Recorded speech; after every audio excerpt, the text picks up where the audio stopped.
Seigneur, je peux te dire merci. Parce que tu es en train d'agir dans ces cœurs. Combien tu nous as aimés.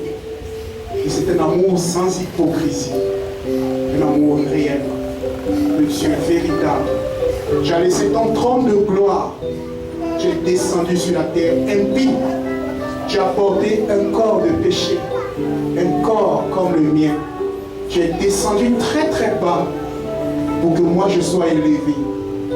Oh mon Père. Tu es descendu très très très très bas comme un esclave pour que moi j'ai de la valeur.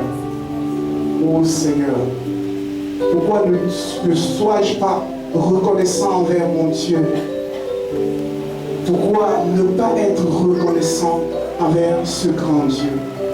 Ceux qui ont vu le royaume de Dieu avec toute cette beauté, avec toute sa gloire, Jésus laisse ce royaume pour venir sur une terre de pécheurs. Pour que toi et moi nous ayons la vie. Je te bénis, Seigneur. Amen. Amen. Assois-toi au nom de Jésus.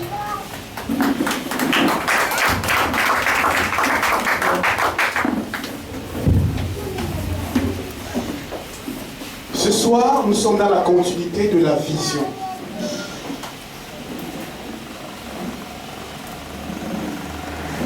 Hier, nous avons parlé des choses. Dieu nous a parlé. Dieu nous a parlé. Ce n'est pas moi. Ne me regardez pas, hein? Je ne suis rien. Rien du tout. Je suis comme toi. J'apprends aussi. Amen. Amen. Dieu veut un peuple saint. Dieu veut un peuple qui lui obéit. Il est obligé de nous parler pour que nous puissions suivre la voie. Alors hier, Dieu nous a parlé des choses merveilleuses, des choses profondes, qui ont de l'importance pour ton salut, qui ont de l'importance pour ta réussite, sur la terre et dans les cieux. Amen. Ces choses, Dieu t'a nourri et j'espère vraiment que tu vas continuer de t'appliquer, que tu vas continuer de te soumettre à la voix du Seigneur. Hier, on a pris comme exemple la vie d'Israël. Combien ils étaient incrédules aux yeux du Seigneur. Malgré tout ce que Dieu a fait au milieu d'eux, beaucoup n'ont pas pu voir la terre promise. Amen. Amen. Aujourd'hui, nous allons parler de la vision. C'est vrai, c'est toujours l'impact de la vision, mais cette fois-ci, la vision. Donc, l'impact de la vision dans l'Église selon le Seigneur. Selon le Seigneur. Qu'est-ce que Dieu veut pour toi, son Église?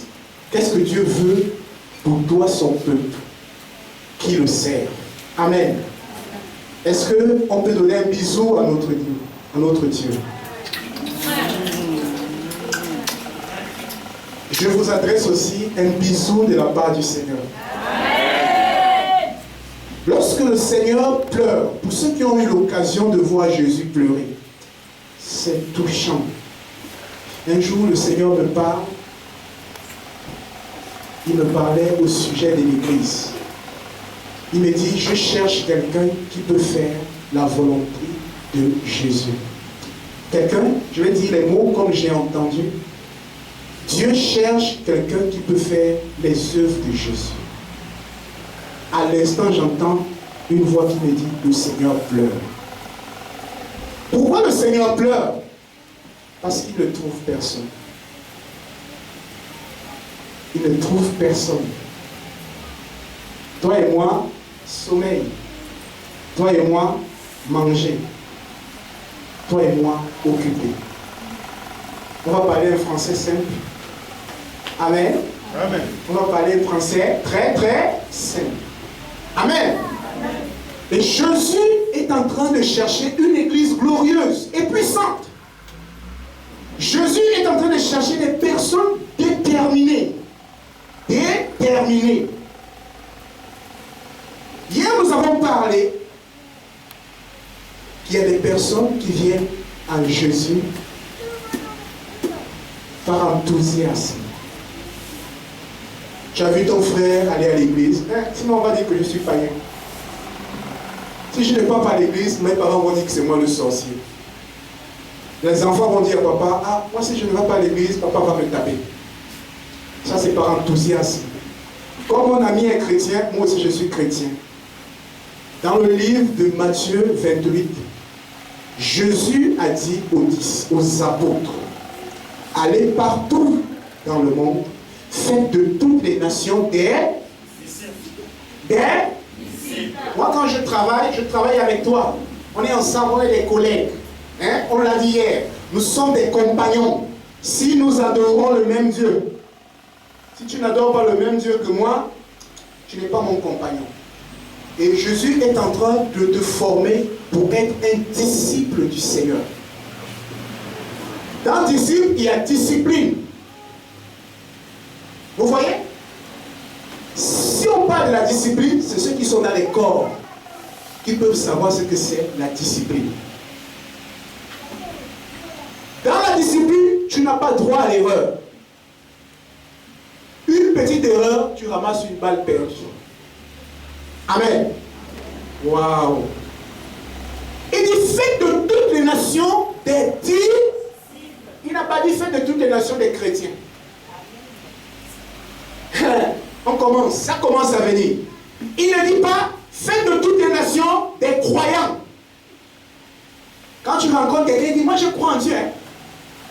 Tu crois en Dieu, mais est-ce que tu es disciple? Être disciple, c'est à la discipline du Seigneur. Oh! Vraiment, le Seigneur t'aime beaucoup. Et il veut t'amener là où il est. Il est en train de te tenir par la main. Je sens que ce dimanche, ce serait feu. Amen. Dieu va t'utiliser ce dimanche. Amen. Il faut que Dieu t'utilise. Il faut que tu rencontres ce Jésus que moi j'ai rencontré. Vraiment, il m'a visité. Il m'a touché quoi? Il m'a touché. Il m'a attrapé. Jérémie 20 le dit. Tu m'as persuadé. Et je me suis laissé persuader. Il dit, tu m'as persuadé. Quand on parle de persuader, c'est un homme qui va faire la cour à une femme. Il utilise tous les mots possibles pour argumenter. Il faut que je réussisse à lui convaincre. Voilà. Jésus dit dans le livre de Jérémie 20, tu m'as persuadé et je me suis laissé persuader par toi. Amen. Qui a résisté à l'appel de Jésus? Une fois, on est venu t'exhorter quelque part dans ta maison. Pour la première fois, tu as résisté. Qui a résisté la première fois qu'on l'avait exhorté? La deuxième fois. La deuxième fois. La troisième fois. 3 fois après l'exhortation, il a résisté. 4 fois. Et un jour, il a réussi à te convaincre. Un jour, il a réussi à te convaincre. C'est bizarre. La première fois, quand moi je ne viens pas, je ne suis pas dedans. Moi-même, incrédule plus, je suis le premier. On m'invite dimanche, on m'invite, on m'exhorte, on finit de m'exhorter. Dès que je vois le pasteur venir, je change de route. Mais le jour, il m'a coincé. Je pleurais comme un enfant. J'ai dit à Dieu, vraiment, non, je me suis loin, quoi. Quand je regarde le monde là, quoi. Oh, vraiment. Mais tu cherches quoi? Et j'ai dit à Dieu, là où je t'ai reçu, là, je buvais. Sauf fumer. Je buvais mal. J'ai dit, aujourd'hui même, c'est mon dernier jour, je ne bois plus. Jusqu'aujourd'hui.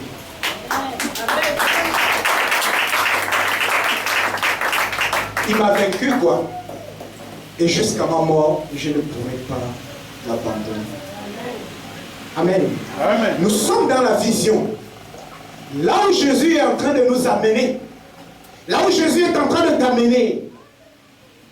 Et je chantais un cantique. Je n'étais rien. J'étais dans la poubelle.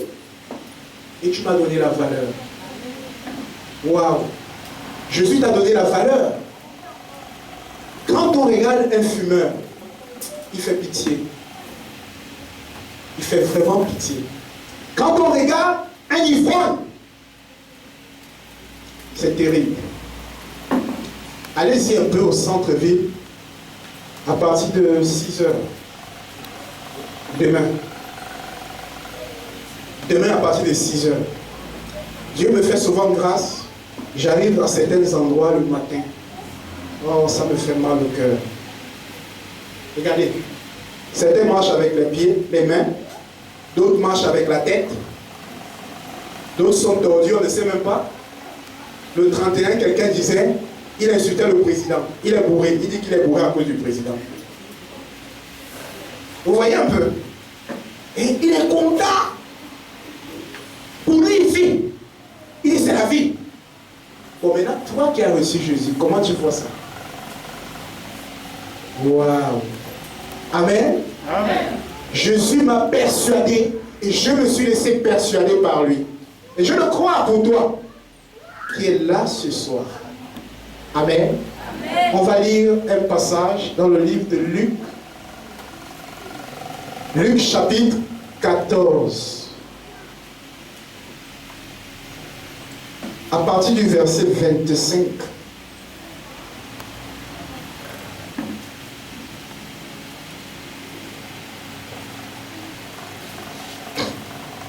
La Bible dit ceci. De grandes foules faisaient route avec Jésus. Il se retourna et leur dit, si quelqu'un vient à moi, et s'il ne hait pas son père, sa mère, sa femme, ses enfants, ses frères, ses sœurs, et même sa propre vie, il ne peut être mon disciple.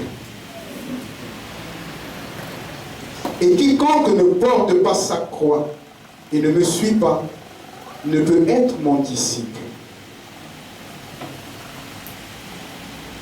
Car lequel de vous, s'il veut bâtir une tour, ne s'assied d'abord pour calculer la dépense et voir s'il a de quoi la terminer, de peur qu'après avoir posé les fondements, il ne puisse l'achever et que tous ceux qui le verront ne se mettent à le railler. En disant, cet homme a commencé à bâtir et il n'a pas pu achever.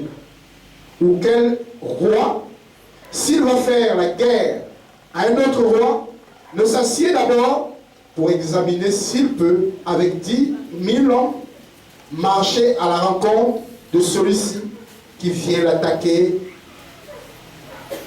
avec 20 000. On peut s'arrêter d'abord là. Matthieu, chapitre 14, à partir du verset 25. Voici l'appel qui est lancé. On dit des grandes foules, de grandes foules. Quand on parle de foule, quand Jésus se trouvait quelque part, il y avait des milliers. Écoutez, vous n'êtes pas 1000 là. Il y avait des 5000, 4000. Si 4000 personnes viennent là, imaginez la suite. Si 5000 personnes arrivent là, imaginez la suite. Et Jésus ne se contentait pas de la foule. Il ne s'est pas contenté de la foule.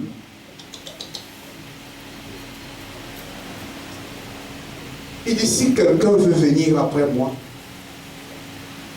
si quelqu'un veut venir après moi,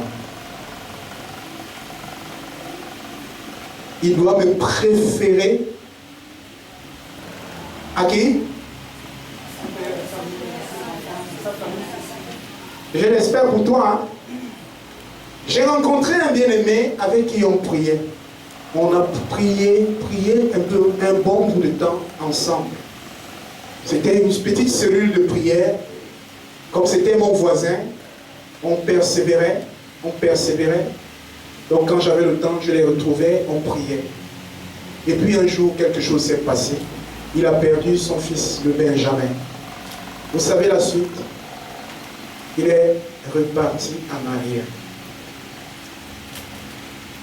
ce qui me fait mal, c'est que toutes les brebis, la majorité sont réparties dans le monde. D'autres ont été atteints du VIH. Le jour où je l'ai rencontré, j'ai dit, tu auras des comptes à rendre à Dieu. Parce que bien avant, j'ai pris le temps de discuter avec lui, avec la parole. Il n'a pas pu digérer. Et il me dit, le Seigneur m'a blâmé. Vous voyez la valeur d'un seul homme de Dieu ou un seul disciple. Un seul disciple. La Bible dit qu'un juste dans une ville vaut mieux que 10 rois. Vous savez, dans une nation, dans un royaume, la force du royaume, c'est le roi. Toutes les fois qu'Israël allait en guerre, la personne qu'on visait, c'était le roi. Dès qu'on atteint le roi, la foule se disperse. Quand Jésus dit qu'un juste dans une ville vaut mieux que 10 rois, c'est-à-dire qu'un seul juste vaut mieux que 10 royaumes. Là où se trouve un roi, se trouve toute l'armée. Je vous assure, si le président de la République rentre dans une baraque tordue, trouée, quand tu es dedans, on te voit de l'extérieur. On voit le lit, tout. Quand tu manges, tout le monde est au courant. Si tu dors, pire encore. On appelle ce lieu comment?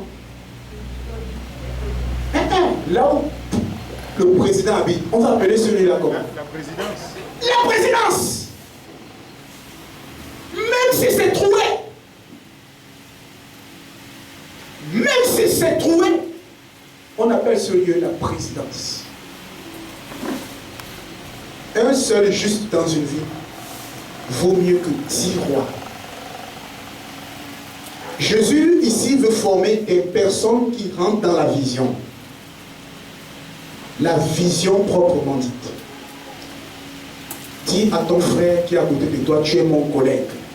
Tu es mon collègue. Non, tu n'as pas parlé. Tu es mon collègue. Non, c'est pas comme ça. Tu es mon collègue.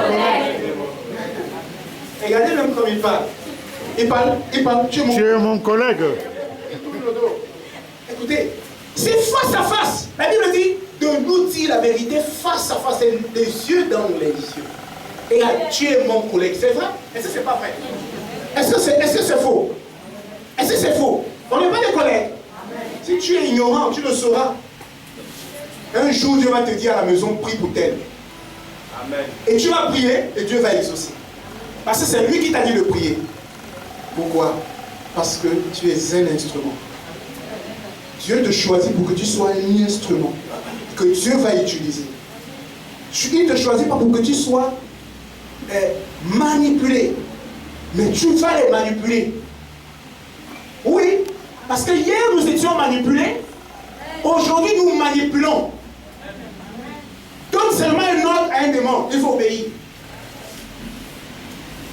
Donne-lui seulement un ordre au nom de Jésus, il faut obéir.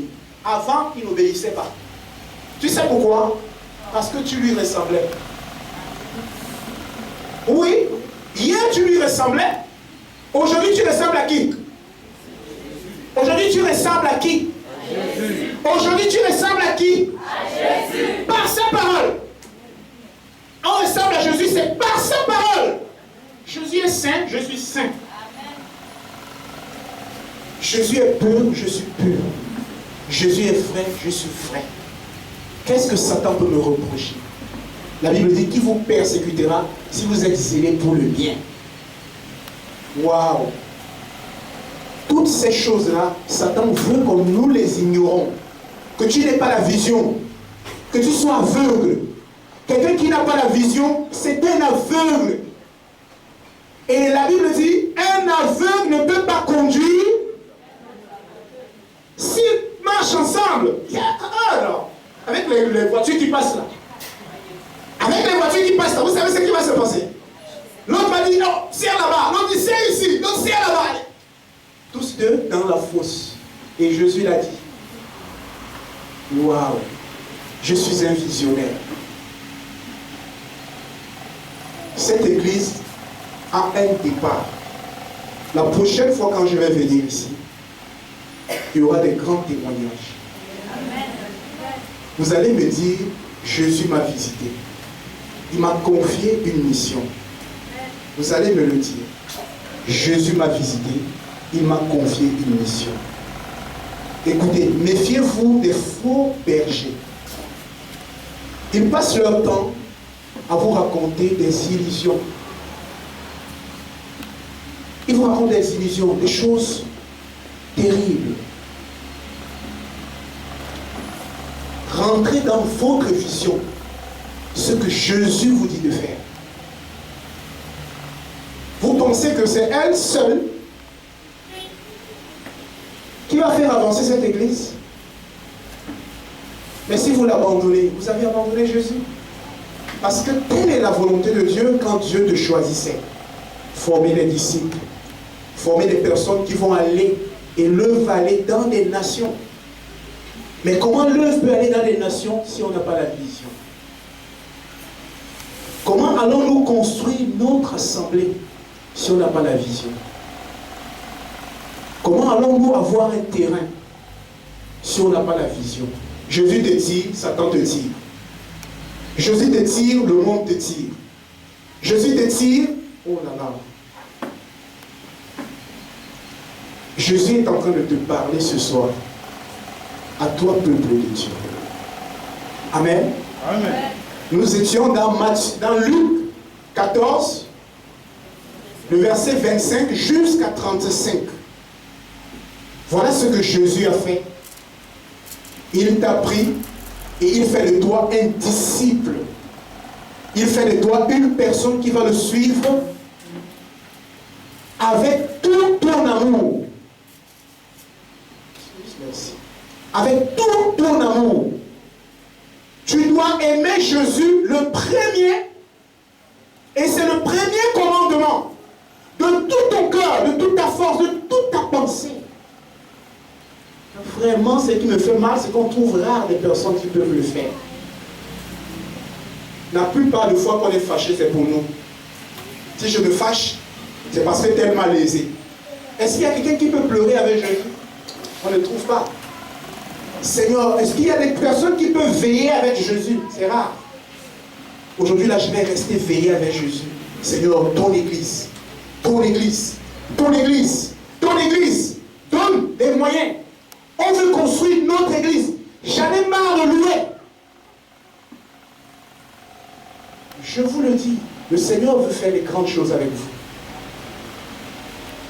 Ce n'est pas seulement l'argent qui parle. Si quelqu'un prie, il est attaché à Jésus, il est plus que l'argent. Tu vas donner des ordres. Les rois viendront se prosterner à tes pieds. Pourquoi? Parce que le maître est avec toi. Amen. Amen. Est-ce que tu peux acclamer Jésus-Christ?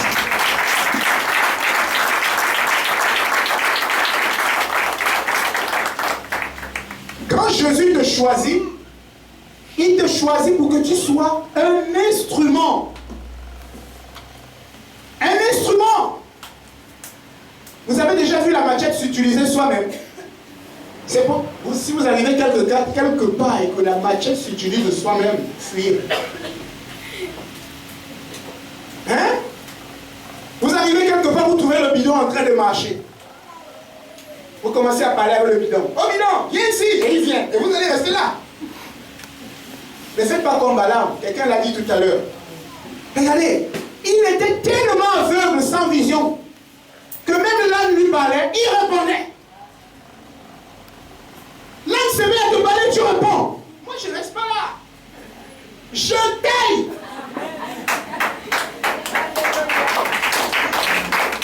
L'âne lui a posé presque 3 questions. Et il a répondu. Pour Balaam, il parlait avec un homme. Il n'avait plus la vision. Pour lui, il parlait avec un homme. Il ne parlait pas avec l'âne. Et si quelqu'un sort de la vision, comment tu perds ton temps là-ci? Je te le dis, c'est la vérité. Écoute, moi je dis tout, hein. Je ne cache rien. Si tu sors de ta vision, tu perds ton temps ici. Même si on t'impose des milliards d'impositions des mains, ça ne va pas t'amener au paradis. Tu peux même avoir à la maison tout ce que tu as demandé, mais tu es sorti de la vision. Si vous lisez le livre d'Apocalypse, le nom de Balaam est cité dedans. Le nom de Balaam est cité dans l'Apocalypse. Il est une répugnation. Dieu ne l'a pas qualifié correctement. Beaucoup, même des pasteurs, beaucoup des docteurs, des prophètes sont devenus des Balaam. Beaucoup de chrétiens sont devenus des Balaam. Ils sont là, ils marchent par la vue. Je cherche maman Esther. Le jour maman Esther ne vient pas, moi aussi je ne viens pas. Idolâtrie.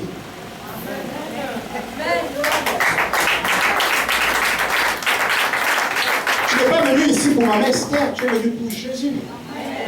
Elle est venue pour ce même Jésus. Le jour où Joël ne vient pas, je me repose, on se tire. Je suis désolé. Un visionnaire, c'est quelqu'un qui est toujours debout. Et Jésus a passé tout son temps à dire, veillez et priez. Veillez et priez. Veillez et priez. Veillez et priez. Le jour où tu dors, sommeil, l'adversaire vient. Un jour, Jésus a utilisé une parabole. Il dit, il y avait un homme qui a planté un fruitier, un arbre fruitier. Il a planté plein des arbres, ou encore des fruits, ou encore des fruits.